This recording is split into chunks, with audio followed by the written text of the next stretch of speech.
I'm uninstalling Apex Legends. This is why. Hello guys and welcome to today's video. Today we are going to be breaking down basically why I'm uninstalling Apex Legends and going over why this sad moment has come. So yeah, let's break it down. I love Respawn Entertainment. I love their games and I think they are an incredible studio. Let's just look at some of their games, for example. Titanfall 1, brilliant game, and introduced the running mechanic, the running on walls mechanic, which other Call of Duty games even tried to emulate but never quite got as good as in Titanfall. Then Titanfall 2 came out, which I think is one of the most underrated games of the previous decade in my opinion. It was such a good game, very well balanced, and it was extremely fun to play, but unfortunately EA decided to release it between Battlefield, I can't remember what it was Battlefield 4 at the time? Or Battlefield 1? And Call of Duty. Whatever the Call of Duty flavour of the month was at that time. I believe it was a Black Ops 1. But yeah, so yeah, Titanfall 1 and 2, fucking love those games. Jedi Fallen Order, fucking like that game. And Apex Legends, I fucking loved that game. I don't want to shit on this game, it's important we understand the positives just so we can understand the negatives later on. So Apex Legends came out on the 4th of February 2019. It was initially had no marketing, it was literally just released by people playing it on Twitch. And that's how Respawn got it out there. And it redefined the Battle Royale genre. So, it had respawns for once you were thirsted. It was a hero-based Battle Royale.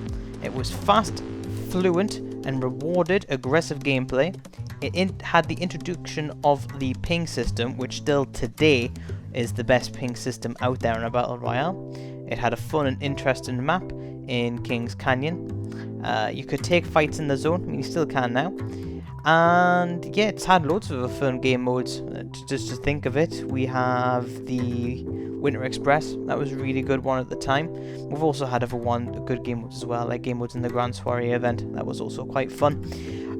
Yeah, it had amazing potential, and one of the things is for the weaker players as well, was it was difficult to get thirsted when you got downed. You were able to get shields, so if people weren't thirsty, you had to break through quite a tough shield. Even the basic one was actually quite a tough little shield for you. And yeah, just on the back of what I said earlier, limited time game modes they were generally alright. There was a couple of bad ones, but the majority of them were alright. There was some really good ones as well. So, basic history of it was pre-season and season 1 was slow. Not much content, but they did address this later on in further seasons.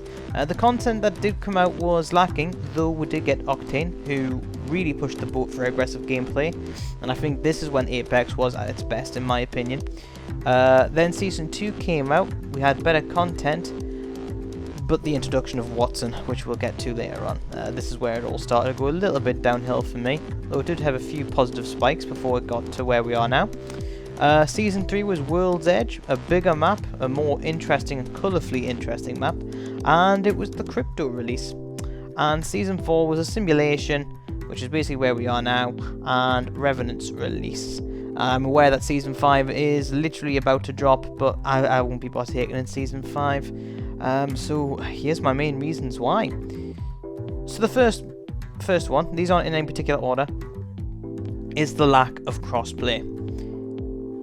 I just feel I want to be playing this game with my friends, particularly since when you do get into a random squad, they don't want to play aggressive anymore, and we'll get into that later on. So I'd like to play with my own friends, but I have friends who are on console, and yeah, it's on Warzone, I can play with Rue or Callie who are on Xbox. Ben, I mean, you wouldn't want to play with Ben, he's shite, but you could still play with him if you wanted to on PlayStation.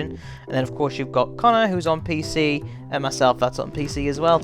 And I think to not have crossplay in a big game like that, when one of your biggest competitors in Warzone has it, I think it's suicide if I'm being honest. The studio is focusing on making aggressive weapons weaker and camping weapons better, but they're not bringing crossplay into it. I'm afraid no. So yeah, lack of crossplay is the first one. Second one is cheaters. With it being a free-to-play game, you do get a lot of cheaters, and there's no repercussions for getting banned. It is a free-to-play game, and of course Warzone as well, so you do have this problem in Warzone too, but the difference being is that EA just doesn't seem to care. You know, if I send a report on someone, nothing seems to happen, and it always seems to run to hackers. Whereas if it happens on Warzone, I report them, and then you get a lovely message off in the bottom right corner of your screen on Warzone telling you that someone's been banned as a result of your report. You know what I mean? So it feels like you're making a difference in that regard. Next we have skill-based matchmaking. I'm not a fan of skill-based matchmaking, and I'll explain why. Basically, I like to pub stomp people. It's better for content. It's better to get good content, and yeah, I just don't like skill-based matchmaking, if I'm being personally honest.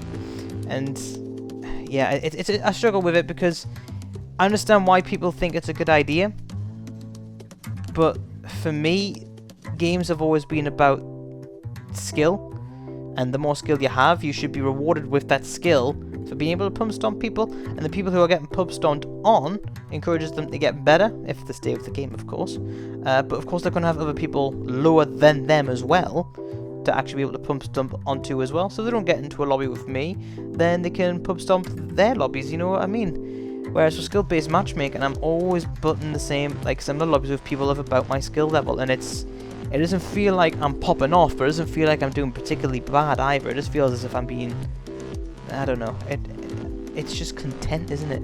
Not content, content, as in, it's okay, it's nothing exciting, it's not awful, but you want excitement, you want those highs, you want those lows, and I'm afraid with skill-based matchmaking, you just don't get that.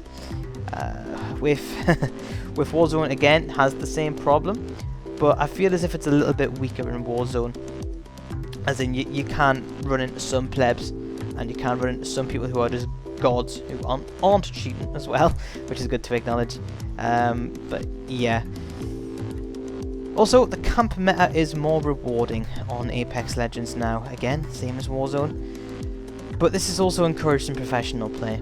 Now, I've got a clip here to show you, which was from the North America Finals, and the game starts at 1 hour, 47 minutes and 53 seconds in this clip. Just download it straight off YouTube. The first squad is wiped out at 1 minute, 54 seconds and 54 minutes and 59 seconds. That's 7 minutes, 6 seconds in professional play until the first squad is wiped. This is encouraging everybody else to camp, and you can't get into a squad that wants to play aggressive when you're going into solo queue, because everyone just wants to play like the pros, you know? And the way that you play like a pro now is you use Watson, you use Gibraltar, you use Wraith, Pathfinder, and now potentially Caustic, you know? And though Wraith and Pathfinder are aggressive natured legends, they're used not for attacking people in the final circle, but avoiding people in the final circle. You want to be using Wraith so you can be jumping in the portal in the final circle, so when it closes. And you want to be Pathfinder so you can ideally use the beacon so you know where to camp for the next circle. And so at the very end of the game you can put a zipline over the circle and just be zipping over while everyone else kills each other. It's just, I don't like that kind of camping mentality. Whereas in Warzone, yes, camping is a problem. However, you do have recon grenades, you do have heartbeat sensors, you do have UAVs, you do have spotter. So yes, these all have their counters, but that requires people to say sacrifice overkill, which means they're not as likely to have a different, like a top tier secondary, you know? So there is ways and means to go about it, and even then, not all the squads are using them, not every member of the squads are using those perks anyway. So even if there's one person, as long as you acknowledge the fact that there could be 3 or 4 or whatever mode you're playing, you can't be caught off guard. Yes, has the camping problem, but nowhere near as bad as Apex, in my opinion. You will find more people running about in Apex, don't get us wrong, just because of the nature of the game, but it just feels as if you can't get past top 10 without camping, whereas you can get away with it in Warzone a bit. Yeah, it's Watson, Caustics. You can just hold out a building, put down your traps, and no one can get in. Can you throw grenades at it? Can you fuck? Because Watson will just put down that trophy system, or whatever you call it, the generator. And I just don't find that particular kind of gameplay any fun. It's got no counter. Technically the drone of Crypto is a good counter, But that's the only good thing crypto's for. Crypto is only there to counter everything else. Well, so to counter Watson and potentially caustic traps. And that's all it can do. You can't use that aggressively after that, aside from the ultimate, which you've just wasted to clear all this equipment, you know what I mean? So outside of that purpose, crypto is pretty useless, which is why I think it doesn't really have a counter at the moment. And yeah, so another reason is that there is sweaty lobbies, even in public matches. So because of skill-based matchmaking, even being in public lobbies, you do find that you are matched with the same people of your skill in pubs as instead of ranked anyway, and I do find that is a bit of a problem, because the whole reason you want to go into pubs is just relax and chill a bit, and then you want to go into ranks to actually see how good you are and pit your wits against people who are your skill level and beyond. But if you're doing that in public matches, then what's the point of even having the public match if you're just going to be matched on skill anyway? So apart from a warm-up mode, which I never use because I'm always in the firing range anyway to warm up for the game, it just seems rather pointless, you know? It's just how I kind of feel about it. So content in this game isn't as plentiful as other games as well. Just feels as if content drops just a little bit too slow. It is much better than what it was in Season 1, don't get me wrong. But then we're comparing that to a turd. So yeah, I do feel as if more content could be released, especially since, you know, it's Respawn's baby in a sense, which is quite disappointing in that regard. So yes, aggressive weapons have basically gotten worse, and camping weapons did seem to get a little bit of a buff. So aggressive weapons being the Peacekeeper, Wingman, R99. Yeah, so these weapons all got nerfs, and that really pissed me off. So I believe the R99 now does less damage. I believe that the Peacekeeper only has 5 shots, which I think is appalling, and the Wingman is always carrying less ammo, which again, it's annoying because it can be quite an aggressive weapon if you lead with it, and it is a high risk, high reward weapon. So yeah, to make it even worse is a bit poo in my opinion, but there you go. It's also hard to actually keep up with the professional scene as much now, because Apex Legends YouTube channel has actually stopped putting up the streams for it, because usually obviously you'll have the stream, and then they'll release like a version later on, which you can watch later. Say for example, if you're not an absolute lunatic and can't watch the NA finals from England at like 3, 4, 5 in the morning.